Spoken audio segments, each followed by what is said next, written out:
அம்மன் கோயிலுங்க, வெள்ளிக்கிழமை. ஒரு அம்மா என்ன பண்ணியிருக்கு, வீட்டுக்கு தேங்காய் வாங்க போயிருக்கு சட்னிக்கு. போகிறதான் போதும் அம்மனுக்கு உடச்சிடலான்ட்டு உள்ளே வந்துக்குது போல இருக்குது. நானும் தட்டு கொடுத்தேன், அதுவும் தட்டு கொடுத்தது, தேங்காய் தட்டு. உண்மையிலே அந்த அம்மா வச்சு இந்த தேங்காய் பெருசு கொடுத்துடுச்சு, உள்ளே போயிடுச்சு. போயிட்டு வெளில வரும்போது ஐயர் என்ன பண்ணிட்டார், தட்டை மாற்றி கொடுத்துட்டாருங்க. அந்த அம்மாவுக்கு சின்ன தேங்காய் வந்துடுச்சு. அதாவது பக்தி நெறி வளர்க்குறவங்க அவங்க கோயிலுக்கு உள்ளே எது போனாலும் வெளியில் வரும்போது பிரசாதம் ஆகுது. தேங்காய் மாறினா என்னங்க, அது அவங்களுக்கு கிடைச்ச அருள்னு நினைக்க வேண்டியதானே. வாசப்படிக்கிட்டே நின்றுக்குச்சு அங்கே.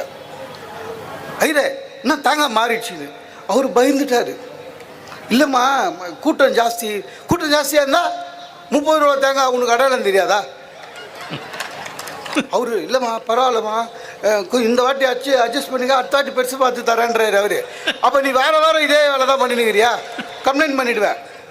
உனக்கு அந்த ஆத்தா தான் கூலி கொடுக்கணும்னு சார். யார ஐயரை